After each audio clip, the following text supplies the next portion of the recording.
Okay, some concluding thoughts. Let's look at this polynomial that we were just graphing. And we factored this. In order to graph it, we found the zeros by factoring, and it factored as x minus 1 times x minus square root of 2 x plus the square root of 2 times x squared plus 1. And this is a factor that cannot be factored further. It's a power of 2, but we can't factor it into two other factors that involve real numbers.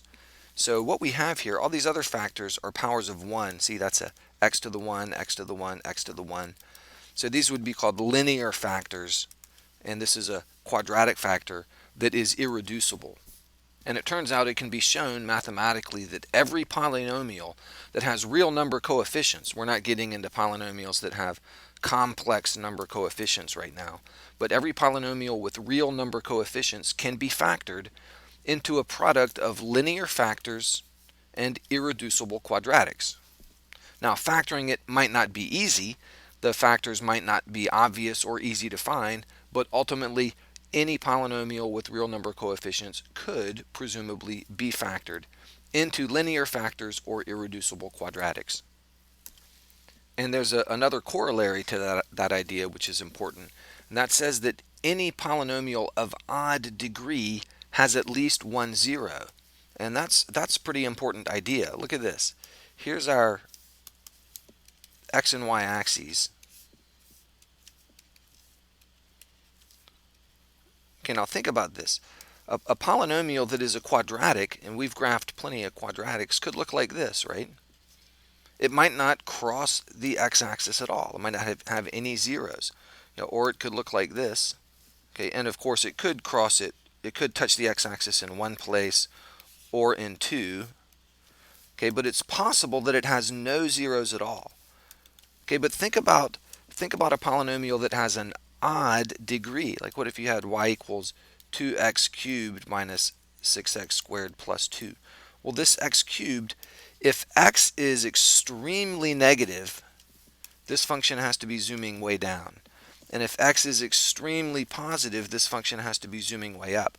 The characteristic shape of a cubic is something like that, although it might just have a little wobble in there instead of a dip right there. So a cubic function, it might just wobble like that, or it might do a dip like that.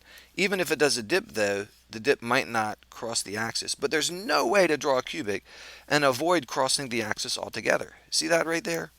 There's a real number 0 for a third degree function, and that's because this function, as x becomes huge in the negative direction, this function has to be going down, and as x becomes huge in the positive direction, it has to be going up. So it has to cross the axis at least once.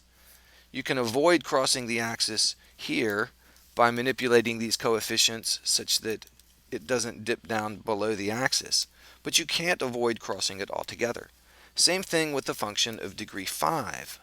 Okay, watch this. A fifth degree function might look something like that. Again, it's going down over here and up over there. Or if there was a negative sign in front of it, that would be flipped over, and it might look something like this, going up over here and down over there. But again, it would have to cross the axis somewhere, no matter what. It would have to have at least one real 0.